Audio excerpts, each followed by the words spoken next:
¿Qué tal, amigos? Bienvenidos al episodio número 17 de Ciudad Nueva. Este es el último capítulo, por fin, que vamos a estar hablando de morir a nosotros mismos. Creo que la enseñanza de morir a nosotros mismos es algo que se repite constantemente en el Nuevo Testamento. Y quise hacer esta serie porque la Biblia nos enseña que tú y yo somos hechos coherederos con Cristo si juntamente con Él padecemos. Hay una condicionante. Entonces, morir a nosotros mismos es algo esencial para ser considerados discípulos de Cristo y por lo tanto parte del cuerpo. Creo que en la cultura cristiana actual muchas veces se pone mucho énfasis y mucha confianza en nuestras propias capacidades y en lo que podemos lograr a través de nuestros propios medios o nuestras propias ideas. Así que quise acabar esta serie con el tema de la autosuficiencia. Muchas veces tú y yo, como cristianos, buscamos ser predicadores elocuentes, vernos bien, traer ropa de marca, y no sé, que tengamos unción. Y lo pongo entre comillas porque creo que malentendemos la unción. Pensamos que la unción se refiere a los milagros que suceden cuando estamos nosotros parados en algún lugar simplemente por estar ahí. Y creo que eso está totalmente torcido, pero no es el tema de hoy. Empezamos a buscar el mejor sistema de sonido, los mejores músicos, un líder de alabanza que cante bien chido.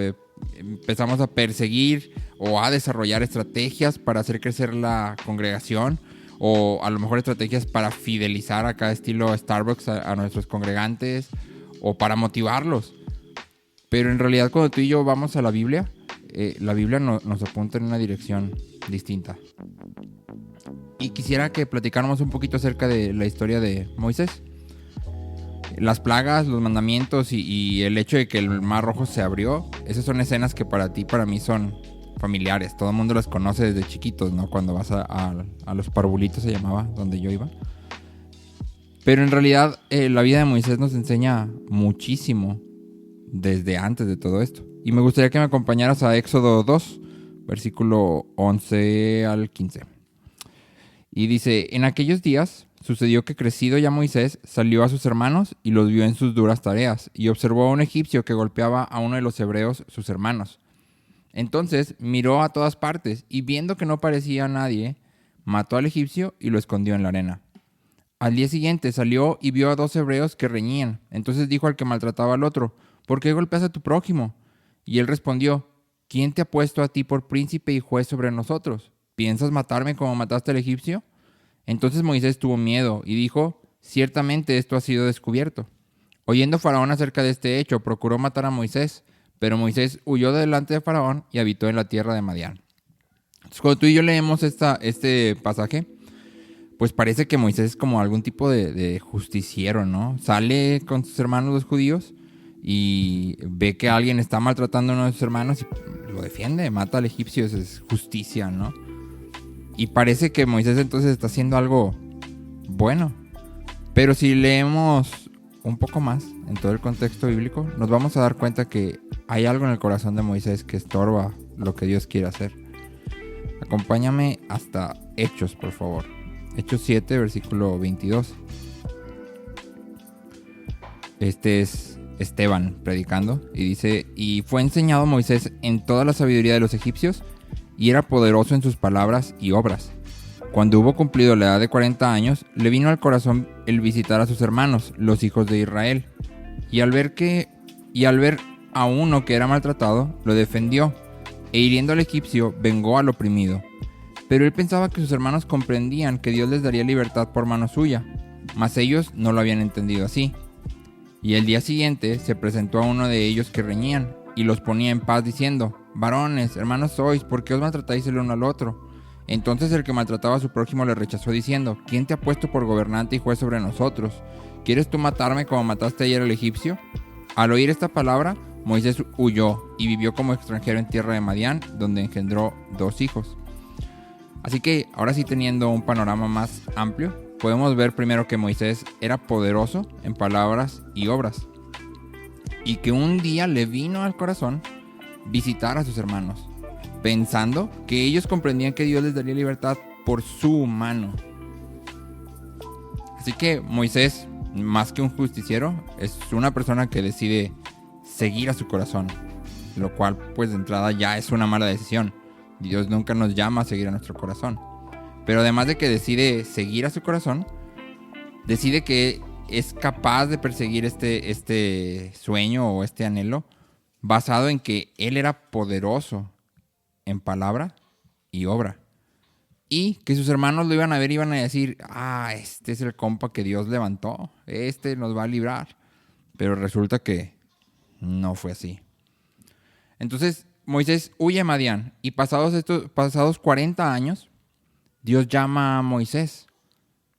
Y la respuesta de Moisés al llamado de Dios es totalmente distinta. Acompáñame a Éxodo 3, por favor, versículo 10. Dice, ven por tanto ahora y te enviaré a Faraón, este es Dios hablando, para que saques de Egipto a mi pueblo, los hijos de Israel. Entonces Moisés respondió a Dios, ¿quién soy yo para que vaya a Faraón y saque de Egipto a los hijos de Israel? Así que la respuesta de Moisés ahora es, ¿quién soy yo? Ya no era poderoso en obra ni palabra, ahora era un don nadie. Ahora no es su corazón el que lo está llamando y no son sus capacidades las que le dan seguridad.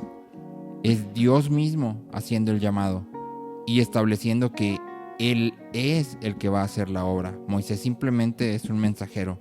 Dios va a hacer la obra. Si sigues leyendo Éxodo 3 te vas a dar cuenta que Dios le muestra señales y le dice yo soy. Y bueno, ya de ahí todos conocemos la historia, ¿no? Lo que me gustaría rescatar de esta historia, que todavía hay mucho más que exprimirle, es que un requisito para que tú y yo podamos responder al llamado de Cristo de manera adecuada y vivamos de una manera digna de la vocación con que hemos sido llamados, es que entendamos, y no solo que entendamos, sino que tengamos siempre muy presente que nosotros mismos no somos capaces. No hay nada en nosotros que nos califique para responder al llamado de Dios, y si llegamos a tener alguna habilidad o alguna capacidad o alguna facilidad para hacer lo que Dios nos está llamando, siempre debemos de mirar al mismo versículo que vimos la semana pasada. ¿Qué tienes que no te haya sido dado? Pablo mismo lo reconoce y este versículo también ya lo hemos leído, pero me gusta. Está en 1 Corintios 15:10 y dice, pero por la gracia de Dios soy lo que soy y su gracia no ha sido en vano para conmigo. Antes he trabajado más que todos ellos, pero no yo, sino la gracia de Dios conmigo.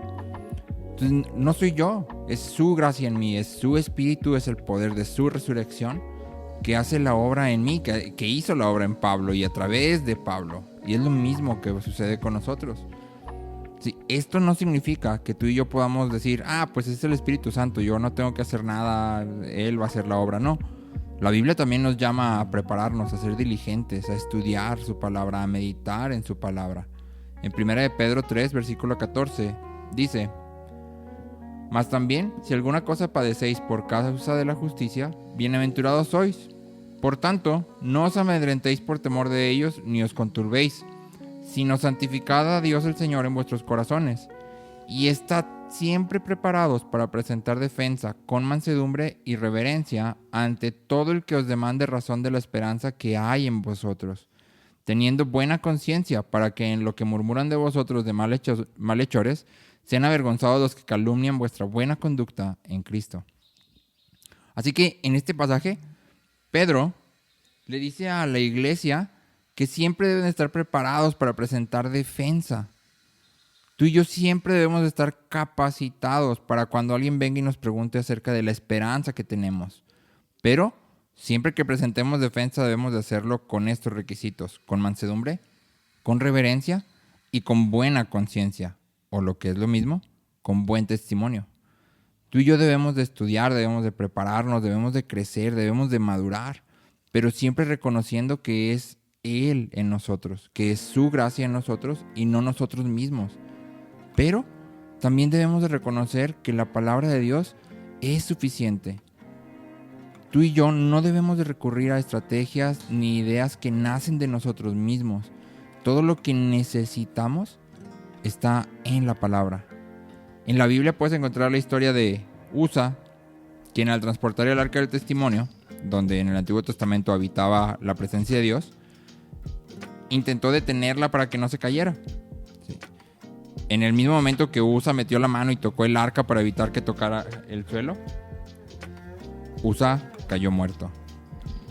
Y la pregunta es, ¿por qué murió Usa? Si estaba haciendo algo que, pues, o sea, se iba a caer el arca del pacto, representaba la presencia de Dios, él simplemente lo quiso detener. Pero Dios había sido muy claro en la manera en que el arca debía ser transportada.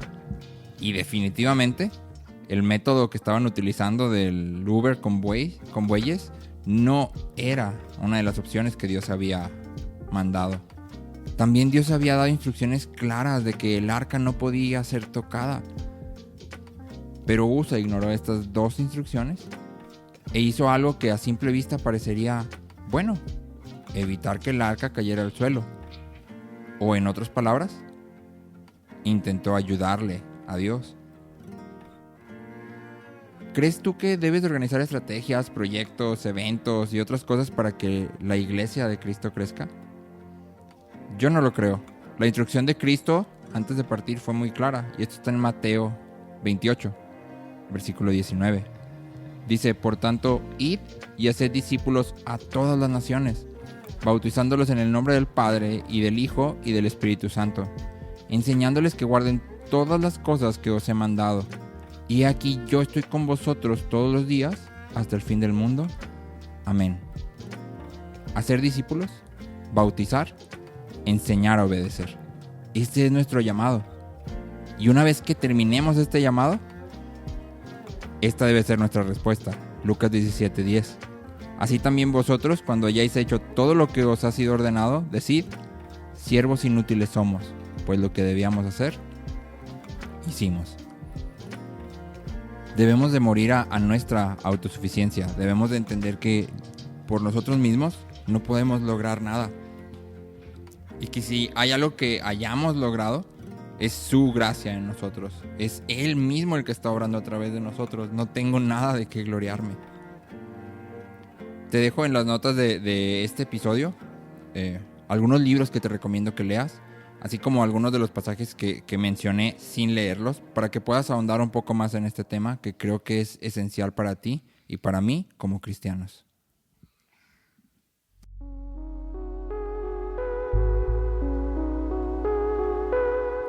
Gracias por escuchar este podcast.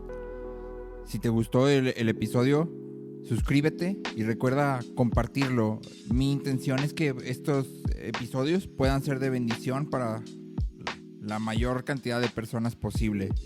Recuerda que puedes encontrarlo en YouTube, puedes encontrarlo en Spotify y puedes encontrarlo en Apple Podcast. Si tienes alguna pregunta, algún comentario o te gustaría que se platicara algún tema en especial, no dudes en escribirme por cualquiera de mis redes sociales. Gracias por escucharme.